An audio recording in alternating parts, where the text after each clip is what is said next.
All right, guys. So if you remember, Oakland decided to defund the police amidst rising violent crime and deaths in the city due to murders, right? Murders are up, and the community had enough. So much so that they decided to come together and to rally with police. Hundreds of people marched in Oakland today calling for an end to gun violence. But this march was different. The police chief organized it, and counter-protesters showed up. Here's NBC Bay Area's Tom Jensen. We need all hands on deck. All hands on deck. A loud cry for help on the shores of Lake Merritt, where hundreds of people held a rally and a walk for peace. This is a plague. For us, this is a pandemic. This is the COVID that never goes away for us. Counter demonstrators tried to interrupt the rally, shouting out the names of people they say are victims of police violence and holding a large banner calling police domestic terrorists. The issue of police funding in Oakland has been divisive. But others say we actually need to add more officers to the streets where violence and property crimes are surging. We're in a state of emergency. We are in a state of emergency.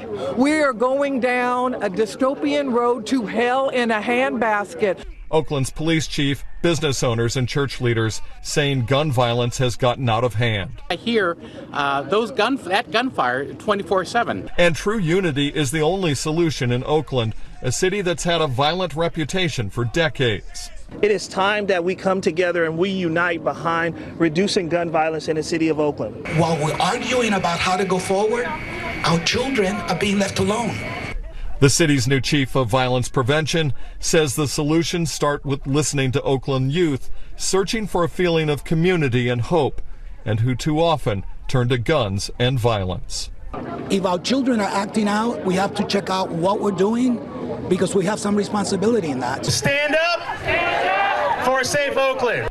In Oakland, Tom Jensen, NBC Bay Area News. All right, guys. So as you can see, that was a wonderful scene in reference to all these people who obviously are from different backgrounds and races come together to fight this issue, right? I love seeing that, but I have to point out here that, you know, a lot of these families are black, okay?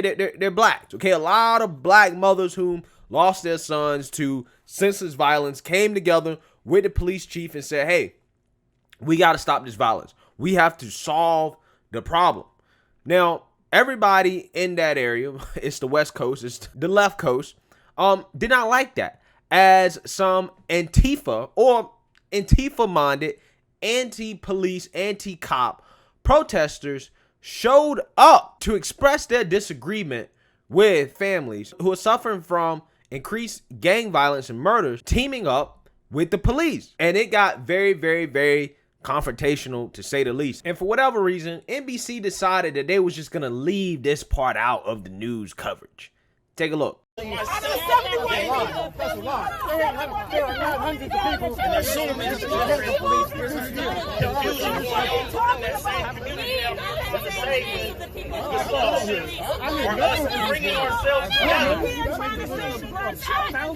Is out the way. We talking about right now. What do you have against? What do you have against? We have to come together. Why do you have to just rap? Why are you trying to do it? Are you self-disrupting? We're trying to save our people. We're trying to save our people. I'm an organizer by choice. Okay, I've been doing this a long time. I'm very well known. All right, guys, so if you can see that was a tense moment. Okay, and like I said, I will say, I don't know if there was Antifa. I personally believe that they probably were, based off the things that they were saying on their signs, right? At the very least, they sympathize with the ideas of Antifa, right? You don't necessarily need a hood to burn crosses to identify somebody who may or may not be a part of the KKK, or at the very least, that's what the Democrats try to say, right? That's how they identify white supremacists. So I'm going to identify these people as Antifa, right? Just to keep it fair. But if you was paying attention to what these people were saying, right, the concerned citizens in the community, they were saying, listen, I'm tired of white people trying to solve black problems. Okay, they're tired of these people, right, these white liberals, these leftists, trying to get involved with issues in the black community and then try to save black people. That's what they're saying. And don't get it twisted, guys. I don't think what they're saying comes from a place of any type of racial hate. Obviously, they were marching with families of all different types of races that were experiencing this violence, right? Everybody's pissed off. But I think what they were saying is that they're just tired of certain people on the left who happen to be white always trying to tell black people what's best for them, how to save black lives. And in my opinion, guys, that whole interaction is a representation of the Democratic Party's relationship with the black community, where they come out here and they try to say, we know what's best for you, right? You don't need the police. We want to defund the police and take the police out of your communities because we know how to solve the crime in your communities. When the people in those communities who are actually suffering because of the rise in crime know that they need the police.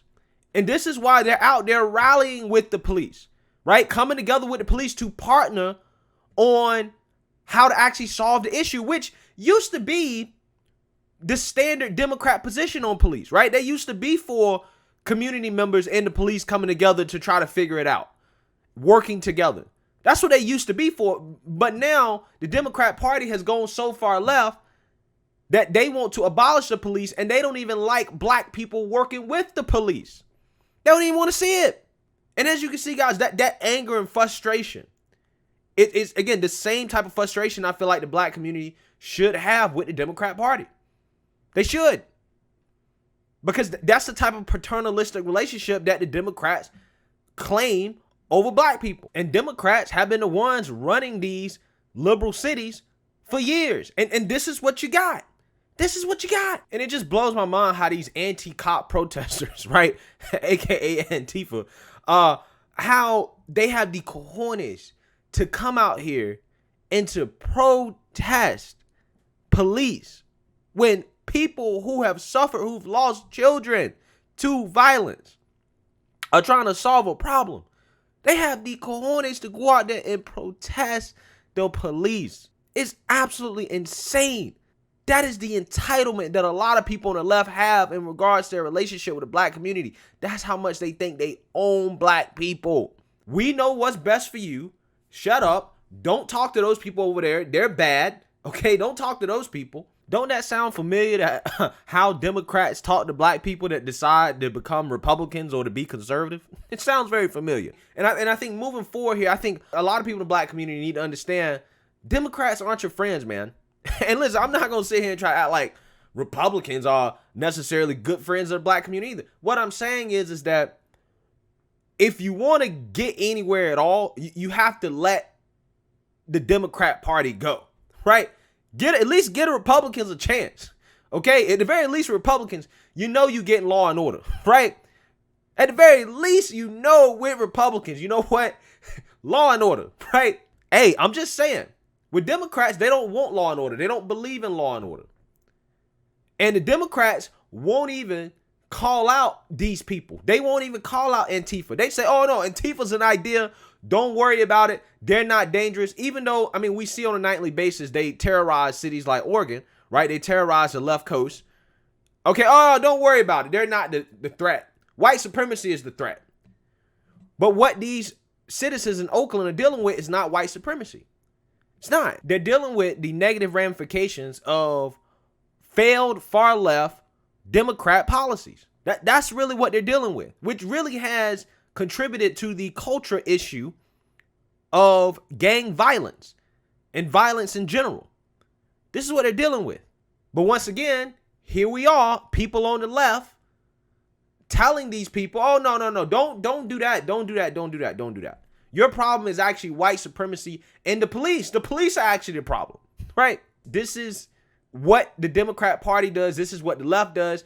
This is their relationship with black people. And I thought that this interaction kind of symbolized it. And I'm glad that we have people that are standing up to these movements that continue to try to hinder black people from making progress. Black people in Oakland working with the police to come up with solutions, right? To try to fix this problem is the first step. That's the first step. And I'm happy that this is happening. And I will hope that moving forward, these people reject the far left, they reject the Democrat Party, and they reject their toxic policies that they want to implement on the communities that you know are not good for the community. So let me know what you guys think. Make sure you like, comment, and subscribe. Most importantly, share a Black conservative perspective. Peace.